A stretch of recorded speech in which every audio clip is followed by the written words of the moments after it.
پہلا یہ، اچھا انہوں نے پھر بہت زبردست کوشچن اٹھائے ہیں، میں نے اسی وجہ سے ان کے ٹویٹ کے سارے حصے میں پڑھ رہا ہوں۔ وہ کہتے ہیں کہ شہباز گل نے اپنی امریکی نوکری کے بارے ایک نہیں کئی جھوٹ بولے۔ پہلا یہ کہ اس نے خان کی خاطر امریکی نوکری چھوڑ دی یا قربان کر دی تھی، جبکہ حقیقت میں وہ جب تک حکومت میں تھے امریکہ کے پیرول پر تھے۔ Point to be noted. Cabinet division کو بھی اس جھوٹ کے ذریعے گمراہ کیے رکھا۔ دوسرا جھوٹ یہ کہ وہ 40 لاکھ تنخواہ چھوڑ کر آئے، یعنی ایک تو یہ نا کہ میں نے قربان کر دی، قربان بھی کوئی نہیں کی، کیبنٹ ڈویژن کو بھی نہیں بتایا کہ میں یہ نوکری کر رہا ہوں، وہاں بھی چھپائے رکھا۔ تیسرا یہ کہ وہ کہتے تھے میری 40 لاکھ یعنی $40 لاکھ تنخواہ ہے سالانہ، وہ بھی جھوٹ بولا۔ ٹھیک، اچھا نومبر 2000 فخر درانی صاحب کہتے ہیں کہ نومبر 2021 کا ان کا ٹویٹ جس میں وہ کہہ رہے ہیں کہ امریکہ کی نوکری خان پر قربان کی، حالانکہ جس وقت وہ یہ ٹویٹ کر رہے تھے اس وقت بھی امریکہ سے پیسے لے رہے تھے۔ اس طرح کا ڈھیٹ کبھی دیکھا ہے آپ نے؟ اچھا دوسرا، وہ مختلف جگہوں پر دعویٰ کرتے ہیں کہ امریکہ میں ان کی شاہانہ زندگی تھی، $40 لاکھ سالانہ تنخواہ تھی، جو کہ سراسر غلط ہے۔ ٹھیک، اچھا اب یہ اس کا ساتھ اس شہباز گل کا ٹویٹ بھی انہوں نے لگایا ہے۔ اچھا پھر اس کے بعد فخر درانی صاحب کہتے ہیں کہ اس وی لاگ میں یعنی کہ شہباز گل بتا رہے ہیں کہ ان کی $40 لاکھ تنخواہ تھی، شاہانہ زندگی تھی، حقیقت میں ان کی تنخواہ $1,24,000 سالانہ تھی، یعنی ڈالر۔ ٹھیک ہو گیا نا، مطلب $10,000 ماہانہ۔ اگر ٹیکس، ہیلتھ انشورنس، گھر کی مورگیج کے پیسے کاٹیں تو باقی امریکہ میں رہنے والے بہتر بتا سکتے ہیں 40 لاکھ کیسے بنتی ہے۔ ٹھیک، اور پھر اس کے بعد کہتے ہیں فخر درانی صاحب کہ شہباز گل کو جب میں نے سوالات بھیجے تھے تو انہوں نے ان کا جواب ٹویٹر پر دیتے ہوئے کہا تھا کہ پڑھانا ان کا مشغلہ ہے، اور یہ کہ عمران خان ان کی امریکی نوکری کے بارے میں جانتا ہے۔ سوال یہ ہے کہ ایک ہی وقت میں غیر ملکی امریکی پیرول پر ہونے والا شخص کابینہ کی حساس میٹنگز میں بیٹھ کیسے سکتا ہے؟ اور پھر فخر درانی صاحب آخر پہ لکھتے ہیں کہ اسی کو بنیاد بنا کر تو عمران خان خواجہ آصف کے خلاف آرٹیکل 6 کے تحت مقدمہ بنانا چاہتے تھے۔ کیا موجودہ حکومت اس بات کی تحقیقات کرے گی کہ آیا شہباز گل نے اپنی امریکی نوکری کے بارے آفیشلی مطلع کیا ہوا تھا یا نہیں؟ اگر انہوں نے آفیشلی مطلع نہیں کیا تو یہ کیسے ایک امریکی پیرول پر ہونے والا شخص حساس میٹنگز اٹینڈ کر سکتا ہے؟ بھائی یہ حساس میٹنگز جو ہے نا، یہ اور بھی جو ڈیول نیشنل تھے، یہ ہماری بدقسمتی ہے۔ یہ ہم وہ بدقسمت قوم ہیں کہ یہاں پہ ڈیول نیشنل ہمارے مشیر بیٹھے رہے۔ یہ زلفی بخاری کون تھے، یہ شہباز گل کون ہیں، یہ پتہ نہیں وہ ثانیہ نشتر کون ہیں، پتہ نہیں کتنوں کا میں نام لوں، ندیم بابر کون ہیں، سب کے پاس امریکی اور یو کے کی یہ نیشنلٹی تقریباً کے پاس یوں سمجھ لیں کہ آدھی کیبنٹ سے زیادہ، وہ پوری فہرست ہے، وہ ان کے پاس امریکی نیشنلٹی تھی۔ ٹھیک، اور وہ بیٹھے رہے وہاں پہ، وہ دوسروں کا حلف لے کے، اور یہاں پر ہماری حساس ترین میٹنگز میں بیٹھتے رہے اور اٹینڈ کرتے رہے، کابینہ کی میٹنگز جہاں پہ پتہ نہیں کیا کیا ڈسکس ہوتا ہے، جہاں پہ ہمارے نیوکلیئر ایسڈز کے ساتھ ساتھ مطلب کیا کیا ڈسکس ہوتا ہے۔ کوئی وہ زلفی بخاری کا لیپ ٹاپ گم گیا تھا، وہ آج تک نہیں ملا کسی کو بھی، اس میں پتہ نہیں کیا کیا چیز تھی، کسی کو نہیں پتا۔ اب حالات یہ ہیں کہ عمران خان صاحب، میں معذرت کے ساتھ کہوں گا کہ اتنے بڑے منافق ہیں کہ ان کو خواجہ آصف کے اقامے کی تو بڑی پڑی تھی۔ حالانکہ اقامہ نواز شریف صاحب بتا چکے ہیں، اور وہ جاننے والے جانتے ہیں جو وہاں پہ رہ رہے ہیں لوگ، وہ کہتے ہیں وہ تو صرف ایک فارمیلٹی ہوتی ہے۔ نواز شریف صاحب بھی کہہ چکے ہیں کہ جب ہم لندن میں تھے تو اس وقت وہ جب ہم مشرف کے زمانے میں وہاں پر گئے تو اس کی نا وہاں سے آ کے تو رینیول کرانا پڑتی تھی، کیونکہ وہ 6 مہینے کا ویزا دیتے تھے، اور پھر اس کے بعد ہمیں اس کے رینیول تو یہاں سے تو ہو نہیں سکتی تھی، تو وہ اقامہ لیا ہوا تھا تاکہ اس کا جو ہے نا رینیول اسی طریقے سے ہوتی رہے۔ اور خواجہ آصف نے بھی ایسے ہی پرپس کے لیے، تو وہ جناب خواجہ آصف کو نہیں چھوڑتے، وہ x DG FIA Bashir Memon صاحب کو کہتے رہے کہ آپ اس پر آرٹیکل 6 کا مقدمہ بناؤ، اس بنیاد پہ کہ یہ، اور عمران خان بار بار جلسوں میں کہہ چکے ہیں کہ خواجہ آصف یہ تو بے شرم آدمی ہے، یہ تو فلاں ہے، یہ وہاں نوکری کر رہا تھا اور یہاں پہ وزیر دفاع تھا، تو یہاں پہ یہ کیسے ہو سکتا ہے؟ اور اب یہ کیسے ہو سکتا ہے کہ شہباز گالی جو آپ کی گود میں بیٹھا وہ امریکہ سے تنخواہ لے رہا ہے، اور پھر وہ جو ہے نا، اب وہ ہمارے دوست ہیں موتی اللہ جان صاحب، میں نے ویڈیو دکھائی تھی آپ کو، وہ ان کو بار بار کہتے رہے کہ بھائی آپ امریکہ مرد آباد کا نعرہ لگاؤ نا، نہیں لگایا۔ امریکہ کا جو یار ہے غدار نہیں لگایا۔ انہوں نے کہا کہ آپ امریکہ کی یونیورسٹی سے ابھی تک تنخواہ لے رہے ہیں، اور آپ کیا اب یہاں پر آپ غدار ہے کہ نعرے آپ کے MPAs MNAs لگا رہے ہیں، باقی آپ لوگوں کو چونا لگا رہے ہیں؟ انہوں نے نہیں لگایا۔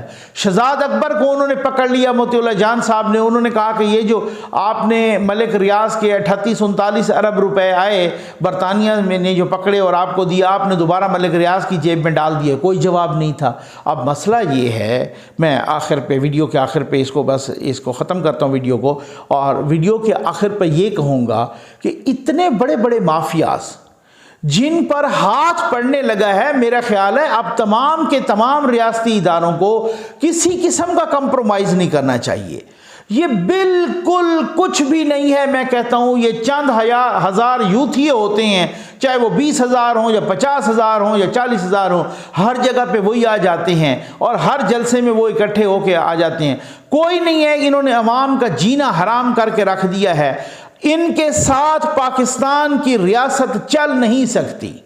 اگر کوئی یہ سوچ رہا ہے کہ ان کو دوبارہ موقع دیا جائے یا فوری طور پہ الیکشن کرا کے اور پھر کوئی دھاندلی والا پلان اور پھر کوئی اس طریقے سے، تو اس ملک کا پھر اللہ ہی حافظ ہے۔ ان لوگوں نے اس ملک کو وہاں پہنچا دی۔ ان کو پتہ ہے کہ ہمارا دوبارہ آنے والا مسئلہ نہیں ہے، ان کو پتہ ہے یہ پریشرائز کر رہے ہیں الیکشن کمیشن کو بھی کہ وہ فیصلہ آنے والا ہے فارن فنڈنگ کا، کسی طریقے سے ہم اس سے بچیں، ہم وہ جو ممنوع فنڈنگ ہے وہ جمع کروا دیں تو ہماری پارٹی یا چیئرمین نااہلی سے بچ جائے، اور یہ پورا پریشر ڈال رہے ہیں آرمی چیف پر بھی اس طریقے سے کہ ہمارے جو کرمنل کیسز ہیں ہر 2 منٹ کے بعد ایک سکینڈل سامنے آ رہا ہے۔ اب تو یہ سکینڈل سامنے آ رہا ہے کہ اربوں روپے وہ اپنا دورانی صاحب نے، ان کا وہ ایک ٹویٹ میں دیکھ رہا تھا، اور انہوں نے کیا کہ بھائی نورانی صاحب احمد نورانی صاحب نے وہ ٹویٹ کیا، اور انہوں نے کہا کہ جناب ملک ریاض کو کوئی 40 ارب روپے کے پتہ نہیں کتنے خزانے سے دیے گئے، انہوں نے پتہ نہیں فرا گوگی کو لوٹائے، اور پھر اس کے بعد فرا گوگی نے پتہ نہیں کس کو لوٹا۔ یہ بہت بڑا سکینڈل، کہتے انتظار کیجئے گا، بہت بڑا سکینڈل۔ تو اب جب ایسے سکینڈل ہوں میرے بھائی، اس ملک میں پچھلے 3.5 پونے 4 سال میں جو اودھم مچایا گیا، جس نے ہاتھ صاف کیے پاکستان کے خزانے پر، اور جس نے ہاتھ صاف کیے مختلف قسم کی کرپشن پر، اور جس نے اربوں کمائے، وہ ظاہر مافیا ہر جگہ بیٹھا ہے نا، وہ مافیا آگے آ کے کھڑا ہوگا، وہ چاہے ARY کی صورت میں ہو، چاہے کسی اور کی صورت میں ہو۔ حالات یہ ہیں کہ نیب کو ایسے استعمال کیا گیا کہ احد چیمہ صاحب جیسے بہترین قسم کے بیوروکریٹ، جن کے اتنے قیمتی ٹائم جو ہے نا جیل کھا گئی یا نیب کھا گیا، اب شہباز شریف صاحب ان کو منتیں کر رہے ہیں، لیکن وہ کہتا نہیں جی میں نے ریٹائرمنٹ لینی ہے۔ میں نے بالکل نہیں کہتے، کیا پاکستان اس طرح کے اچھے بیوروکریٹس کی خدمات سے محروم نہیں ہو گیا؟ اس کو کس نے کہا؟ یہ نیب کا کارنامہ تھا، اور نیب کے پیچھے کون تھا؟ نیازی تھا۔ انہوں نے جینے کا نہیں چھوڑا پاکستان کو، انہوں نے تباہ برباد کر کے رکھ دیا، ستیہ ناس کر کے رکھ دیا۔ ان کے ساتھ نہ انٹرنیشنل کمیونٹی چلنے کو، نہ کچھ بھی نہیں۔ اینڈ پہ ہمیں یہ بتایا کہ میں تو آلو اور ٹماٹر کی قیمت میں تو کنٹرول کرنے ہی نہیں آیا تھا۔ ٹھیک ہے نا، تو آپ کیا کرنے آئے تھے؟ آپ امریکہ کو فتح کرنے آئے تھے۔ اب وہ جو بالکل چول یوتھی ہیں، یوتھیا ویسے ہی چول ہوتا ہے، آپ کو پتہ ہے یوتھیا از ایکول ٹو چول، تو وہ کہہ رہے ہیں لیڈر شعور دیتا ہوتا ہے، روٹی اللہ دیتا ہے۔ اب آپ دیکھیں تو صحیح کس طریقے کے نعرے ہیں، کس طریقے کی سوچ ہے، کس طرح سے وہ ہے۔ شعور کون سا آپ میں آیا ہے؟ اور شعور کون سا؟ آپ تو پھر اس طرح کریں کہ ایک وزیر اعظم شعور کے لیے رکھ لیں، اور باقی جو یعنی پوری دنیا میں اپنا ایک پلان دیتا ہے، سپر پاور ہے امریکہ، وہاں مہنگائی آئی، وہاں پر جو بائیڈن نے اعلان کیا کہ ہم جو ہے نا اس مہنگائی سے لڑ کے دکھائیں گے، اس مہنگائی کو ختم کریں گے، میں چیلنج کے طور پہ لوں گا اس مہنگائی کو۔ مودی ہے تو وہ بھی اسی طریقے سے، پوری دنیا کے حکمران وہ اپنے لوگوں کو ایک ویلفیئر اسٹیٹ پرووائڈ کر رہے ہیں اور ایک ان کی ویلفیئر کے لیے کام کر رہے ہیں، روٹی کے لیے، کپڑا مکان کے لیے، ان کی ویلفیئر کے لیے، ان کی جابز کے لیے، سارا کچھ۔ ہم وہ بدقسمت قوم ہیں کہ وہ کہہ رہے ہیں کہ جناب لیڈر شعور دیتا ہوتا ہے، روٹی اللہ دیتا ہے۔ یعنی آپ، وہی بات ہے، جاگتے رہنا، ساڑھے تے نہیں رہنا۔ یعنی کہ آپ نے وزیر اعظم منتخب کیا، اس کو اس لیے منتخب کیا ہے کہ آپ کو شعور جگانا تھا۔ یہ پہلی دفعہ سنا ہے بے شرموں سے۔ اب پھر مجھے آپ کہتے ہیں کہ مجھے اس دن وہ پارلیمنٹ میں ڈاکٹر شاہد مسعود ملے تو پھر انہوں نے مجھے کہا کہ ظفر نقوی صاحب، مجھے آپ کی ایک بات بہت پسند ہے جس کو آپ نے بڑا قائم رکھا ہوا ہے کہ آپ غیر پارلیمانی الفاظ استعمال نہیں کرتے، لیکن یہ جو یوتھی ہیں نا، یہ میری وہ ریت کو توڑیں گے، ٹھیک ہے نا۔ اور اسی طریقے سے یہ توڑ رہے ہیں کہ میں ایسے الفاظ استعمال کرنے پہ مجبور ہو جاؤں۔ یار کو خدا کا خوف کرو، تمہیں اللہ برباد کرے کہ تم یہ کہہ رہے ہو کہ بھائی جو ہے نا یہاں پر یہ صورتحال ہے، یہ کہہ رہے ہو۔ اچھا مجھے نا کل ایک یوتھیے نے وہی والی ویڈیو بھیجی، یہ عقل کے تو سارے کورے ہیں نا، بالکل فارغ ہیں۔ کل ایک یوتھیا، میں نام نہیں لوں گا، میں اچھا ایسے یوتھیوں کو نا واٹس ایپ پہ بلاک بھی نہیں کرتا، ٹھیک۔ اچھا وہ ایک پہلے نا مجھے گالیاں دیتے تھے۔ اچھا میں نے ان کو کہا، میں نے کہا بھائی اگر میں چاہوں تو میں آپ کو واٹس ایپ پہ بلاک کر سکتا ہوں، ٹھیک، لیکن میں آپ کو بلاک نہیں کر رہا۔ آپ باہر بیٹھے ہیں اور آپ وہاں پر بھی تمیز نہیں سیکھے، اور یہ بات آپ کی فیملی پہ آ رہی ہے۔ آپ کو جو بھی کوشچن ہے، 1000 کوشچن بھی آپ کریں، میں آپ کے ہر کوشچن کا جواب دوں گا، ٹھیک۔ لیکن آپ جب گالیاں دیتے ہیں نا تو یہ آپ کی گندی تربیت۔ تو اس طریقے سے میں نے یوتھیے کو تھوڑا سا نا وہ کیا نا، ان کو کوئی اسٹرائک کیا یہاں پر، تو وہ کچھ سیکھ گیا، اب وہ گالیاں نہیں دیتا، ٹھیک۔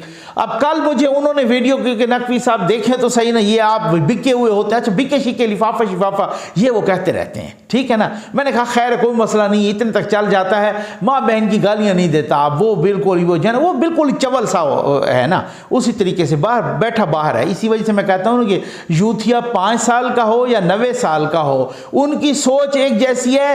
یوتھیے کی سوچ 5 سال سے آگے بڑھی ہی کوئی نہیں، کیونکہ ایسے لوگوں پر نا جب آپ انویسٹ کرتے ہیں، انویسٹ مینز ان کے دماغ پر انویسٹ کرتے ہیں۔ جو تحریر لکھ دو، یوتھیا بالکل صاف تختی کی مانند ہے، اس پہ جو تحریر لکھ دو نا، وہی اسی کو سجدہ کرنے شروع ہو جاتا ہے۔ یوتھیا اتنی جاہل مخلوق ہے۔ تو وہ کل انہوں نے مجھے ویڈیو بھیجی یہی کہ دیکھو جی یہ وزیر اعظم گیا ہے رمضان بازار میں اور پھر چور چور کے نعرے لگ گئے۔ میں نے کہا یوتھیا اللہ تمہیں غرق کرے، یہ فیک ویڈیو ہے، یہ FIA میں اب رپورٹ ہو چکی ہے، اور وہ جو ریٹارڈڈ عسکری یوتھیے نے لگائی ہے اس کو بھی انہوں نے وہ کیا ہوا ہے کہ آپ کے خلاف کارروائی ہوگی، اور وہ اصل ویڈیو بھی آ گئی جس میں شیر آیا کے نعرے لگ رہے ہیں۔ اور وہ تو خان صاحب تو جب کیا کرتے تھے دورہ کسی رمضان بازار کا یا اتوار بازار کا، تو خان صاحب وہ ایکٹنگ کرتے اور وہ بہروپیت کرتے اور وہ منافقت سے کام، ساری مخلوق کو ادھر ادھر کر کے وہ کھلے میدان میں ایک ریڑی والا ہوتا، آپ نے دیکھا تھا نا، ایک ریڑی والا ہوتا اور ریڑی والے سے دوسری طرف اتنے فاصلے پر کہ جیسے وہ پرلے والا بندہ شوٹر ہو یا آپ کو شوٹ کرنے لگا ہو، اتنے فاصلے۔ وہ بھی وزیر اعظم یہ سلیکٹڈ تھا، اب پرسوں الیکٹڈ گیا ہے، اور یہ اس طریقے سے گیا ہے کہ عوام کے اندر گھل مل گیا ہے، ان سے پوچھا ہے ایک ایک چیز کے بارے میں۔ اس طریقے سے یہ نواز شریف صاحب نے بھی دورہ کیا تھا جب اتوار بازاروں کا، اسی طریقے سے گھل مل گیا تھا، کوئی سیکیورٹی کا خیال نہیں، کچھ نہیں ہے، عوام کے اندر جا کے چلا گیا ہے وہ وزیر اعظم، اور شیر کے نعرے لگے ہیں، اور پھر قوم یوتھ سے وہ دیکھا نہیں گیا۔ اور یوتھ یہ اتنے بے شرم ہیں، انہوں نے اس کو میوٹ کر کے چور چور کے نعرے لگوا کے ایڈٹ کر کے ویڈیو چاہ۔ میں نے اس یوتھیوں کو بتایا کہ میں نے کہا بھائی آپ کو یہ جو ہے نا یہ فیک ویڈیو ہے، یہ ایڈٹ ویڈیو ہے، لیکن یوتھیا پھر مجھے دوسری کو اور بھیج دے گا۔ تو بھائی میں آپ نے اس بیان پر آخر پہ کہوں گا کہ آج بھی قائم ہوں کہ اے اللہ میں تیری پناہ مانگتا ہوں یوتھ یا مردود سے۔ امید ہے آپ کو ویڈیو پسند آئی ہوگی۔ آپ کا بہت بہت شکریہ۔